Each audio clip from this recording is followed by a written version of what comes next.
Hi, I'm Zach from Corexcell, and today we're going to show you one of the greatest exercises in order to improve just general posture, but also improve your posture for when you're squatting. And in the last episode, we showed you the elbow arch, okay? That's our foundation exercise, and what we do is we do that on one day, and then we combine this exercise that we're going to show you, which is the posture fly, on the second day. And that's the fastest way in order to improve someone's posture.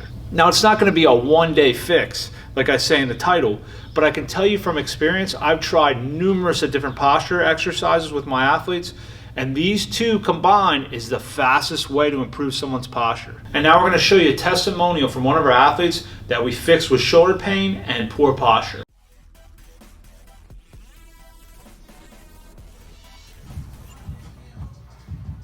That's pretty slick. All right, so how long you been hurting for in your shoulders? About a year, half a year to a year. I injured it in wrestling season in December. And now where are you at after a year now? 4 sessions with me. I have no pain whatsoever. I wasn't able to bench before, and I put up 175 for 8 the other day. Easy. My shoulder doesn't crack, click. I have no pain, nothing. So we're going to do the posture fly here. We're going to do it on an incline on the bench, okay? And this is 1 notch below 45 degrees. So right here is 45 degrees. We're just going to take it 1 notch below.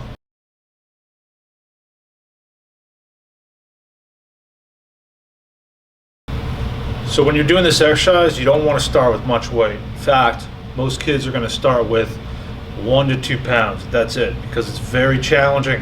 It's going to isolate those lower traps like I talked about, and it's also going to isolate the rhomboids as well. So you're getting a 2-for-1 combination here with this exercise. Now it's going to appear like you're doing like a bent over, a reverse fly. It's going to appear like this, okay? But it's different. And the main concentration is basically from here up, really getting that arch in the back here, okay? Most people, when they do reverse flies, they kind of shrug over and they use more of their upper traps here. So we want to keep our shoulder blades back and down, and we're arching from here. That's our objective and goal. Okay, in the arm position, you're going to notice if this is totally straight, the arms are going to be bent, okay, like a quarter of the way, and you want to make sure that the weights or the hands are below the shoulder line. So here's above the shoulder line here, you want to be below the shoulder line in this position right here. So let's look at the basic setup here, okay? I want to straighten my legs out here. I don't want to be like this. Okay, I want to straighten my legs out. That way I can really arch my back and feel comfortable. So you want to be like that, okay? Another thing when you're doing this is you don't want to overarch. Okay, I'll see kids and they get this, their whole abdomen comes up. You really want to focus on basically keeping from, if this is your bottom of your sternum, you want to keep this on the ground and you want to basically really arch your thoracic through here. That's how you want to feel that right there. See, I'm not going like this. This is going to put a lot of pressure on your lumbar, and it's also not going to work on correcting that C shape and really digging into that thoracic lower trap rhomboid area here. Before we show you the exercise, just real quick, I want you guys to understand something here. That fixing posture, this is the most major component. The elbow arch from the last episode, and also the exercise we're going to show you. But in order to heal shoulder injuries and also fully improve posture, we also have 3 other foundational exercises.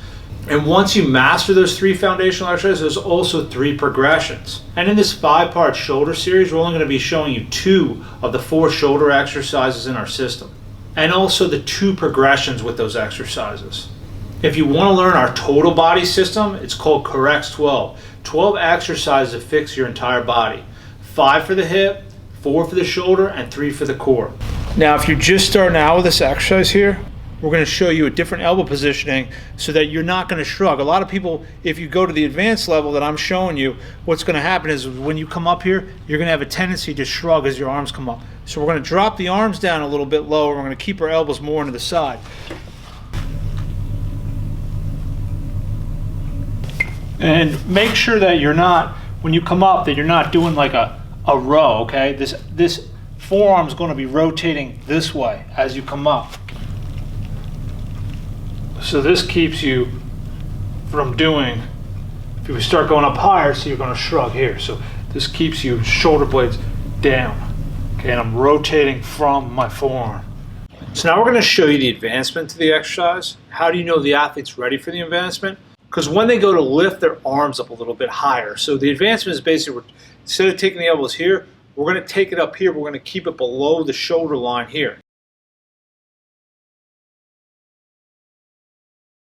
And when they go to do that exercise, they're not shrugging like this. So that's how we know if they can keep the shoulder blades down in this position. As soon as they start shrugging, they're done. We move them back to this position here.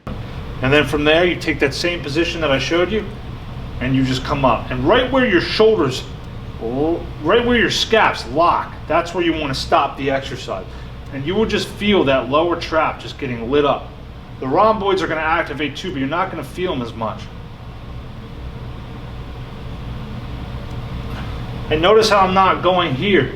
Some athletes are going to be so tight because they're rounded, they're so rounded that they can only get to here, and that's where they go. If they get too high, they're going to start shrugging up this way.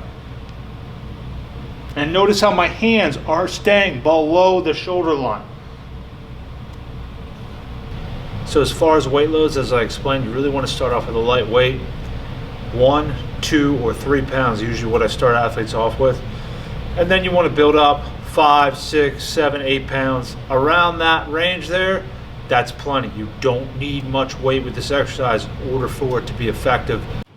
So what most trainers and therapists do, an exercise that's similar to ours, is they'll do Blackburns are called, or wise T's and arrows, where your hands are out here like this, or they're to the sides. You do different hand positions. You're on a bench, or you're on face down. And what these basically do is they build up the rhomboids, the supraspinatus, and the posterior delts. And they're also, because when you're externally rotating, you're going up, you are also getting into the infraspinatus, not isolating, but it is getting into it. The problem is they don't address the lower trapezius, and so it's not a great foundational exercise. Yes, you can add these on later on, and we do in later phases, but the most important thing is to get the lower traps, and that's why the exercise that we developed here, the posture fly, it gets the lower traps, but it's also addressing your rhomboids and the posterior delts at the same time. And I'm also not very concerned about, I know that the Blackburns and the YCs and arrows really get into the supraspinatus as well, especially if you're in the front hand position this way. But I'm not really concerned from a rehab standpoint. I know therapists, they talk about supraspinatus, it's really important. But I'm not totally concerned about the supraspinatus, especially in the initial stages, if their lower traps are weak or if they have those external rotator cuff issues and they have all those lat issues, because those are the main support structure. You can always go back in later and then train the supraspinatus and do exercises like this.